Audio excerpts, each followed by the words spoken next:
नमस्कार एवरीवन। चलिए जानते हैं कि हमारा जो अभी 2025 में 14 तारीख को पेपर हुआ है एनवीएस का, उसमें आपका इंग्लिश का पेपर कैसा रहा। ये क्वेश्चंस आपको बहुत हेल्प करेंगे जानने के लिए कि पेपर 14 और 15 तारीख को कैसा रहेगा। यहाँ देखते हैं अपने क्वेश्चंस को।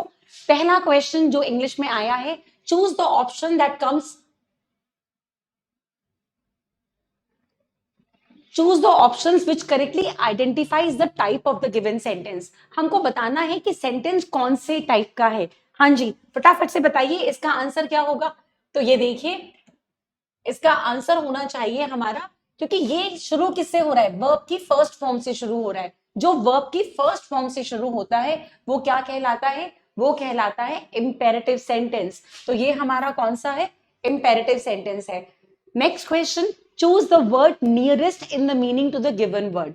हमको बताना है, यानी इसका सिनोनिम बताना है। नियरेस्ट इन मीनिंग का मतलब सिनोनिम रिलीफ। अब रिलीफ का मतलब क्या हो सकता है, शो हो सकता है, सोलेस हो सकता है, सराउंडिंग्स या status.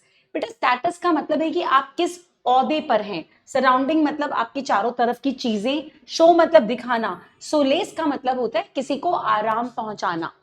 Next question, next question है हमारा, इसके अंदर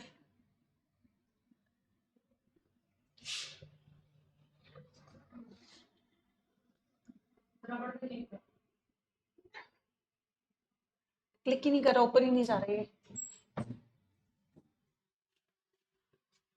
अच्छा ऊपर से,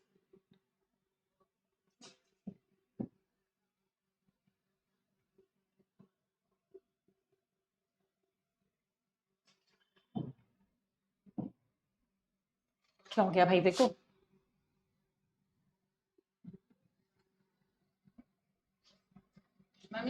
हाँ चला गया। Okay, next question. Next question है हमारा, choose the option in which the following words jumbled can be rearrange to a meaningful sentence. हमें इन चारों ऑप्शंस को देखकर एक मीनिंगफुल सेंटेंस बनाना है। सेंटेंसेस में क्या क्या दिया हुआ है, seems to be just a robbery, something, the motive and more than. हमेशा पहले सब्जेक्ट आता है। अब क्योंकि पहले सब्जेक्ट आता है तो हमारे सेंटेंस की स्टार्टिंग किससे होनी चाहिए, डी से होनी चाहिए। देखते हैं इसमें कुछ एलिमिनेट हो पाएगा। तो हमारा फोर्थ ए से स्टार्टिंग है, हमारा सेकंड और फोर्थ आंसर नहीं हो सकता। अब द मोटिव, अब मोटिव क्या होना, इसके बाद क्या आना चाहिए, सब्जेक्ट के बाद वर्ब आनी चाहिए, तो ये होगा सीम्स टू बी, यानी डी के बाद हमारा ए ही आना चाहिए, क्योंकि सब्जेक्ट के बाद वर्ब आती है। तो यानी हमारा ए ऑप्शन भी कैंसिल हो गया, आंसर हो गया third. Clear. Next question, next question है हमारा,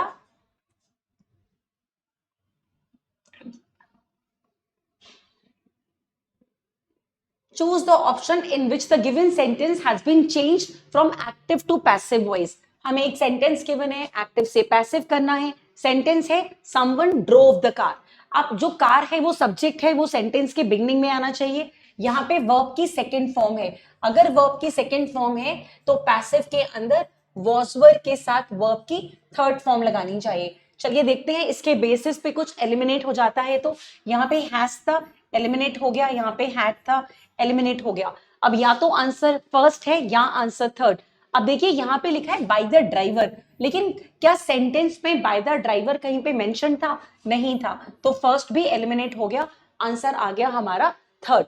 next question, choose the option which correctly identifies the underline part.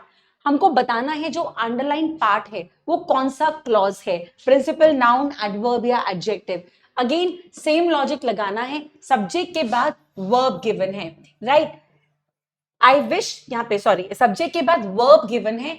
अगर वर्ब है तो वर्ब के बाद क्या आता है, ऑब्जेक्ट आता है। तो यानी आई वर यू इन, ठीक है, आई वर इन योर प्लेस, वो क्या है हमारा ऑब्जेक्टिव। ऑब्जेक्ट, जो भी चीज सब्जेक्ट या ऑब्जेक्ट के स्थान पे आती है वो क्या कहलाती है, नाउन। तो ये हमारा क्या हो जाएगा, नाउन क्लॉज हो जाएगा। Next question, choose the word opposite in meaning to the given word. हमें इसका ऑपोजिट निकालना है। वर्ड गिवन है अलाउ, फटाफट से सारे ऑप्शंस देखते हैं।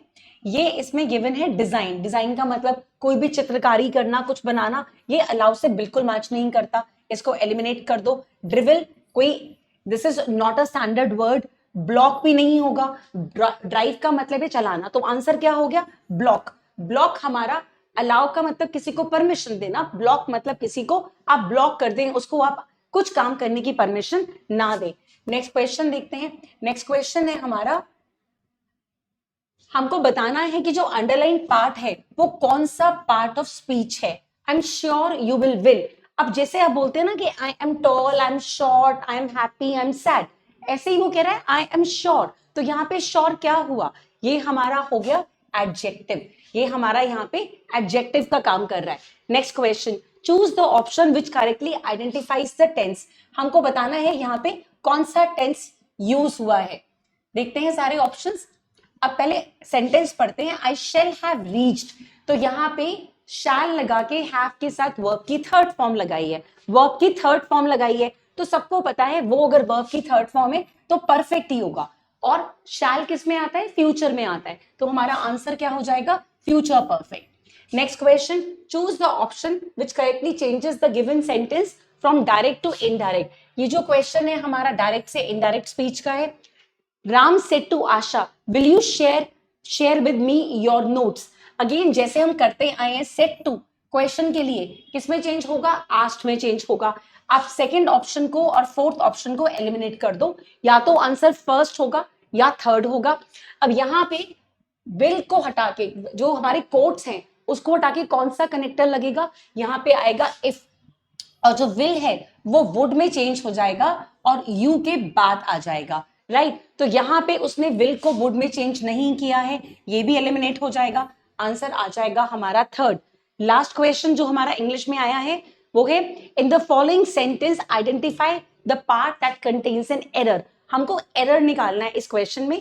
One or the other of those boys dash have stolen my pen. बेटा हैव यहाँ पे नहीं आ सकता, वो कह रहे हैं इस लड़के ने या उस लड़के ने, ठीक है, मेरा पेन चुराया है, तो यानी जिसने पेन चुराया है वो सिंगुलर है, तो यहाँ पे वर्ब कौन सी आनी चाहिए थी, सिंगुलर है आनी चाहिए थी, तो हमारा एरर कहां पर है, सी पार्ट में है। हाँ जी, तो हमने इंग्लिश के क्वेश्चंस जान लिए हैं, जरूर इन ऐसे क्वेश्चंस को प्रैक्टिस करिएगा अपने 14 और 15 आने वाले अपने एग्जाम्स के लिए। All the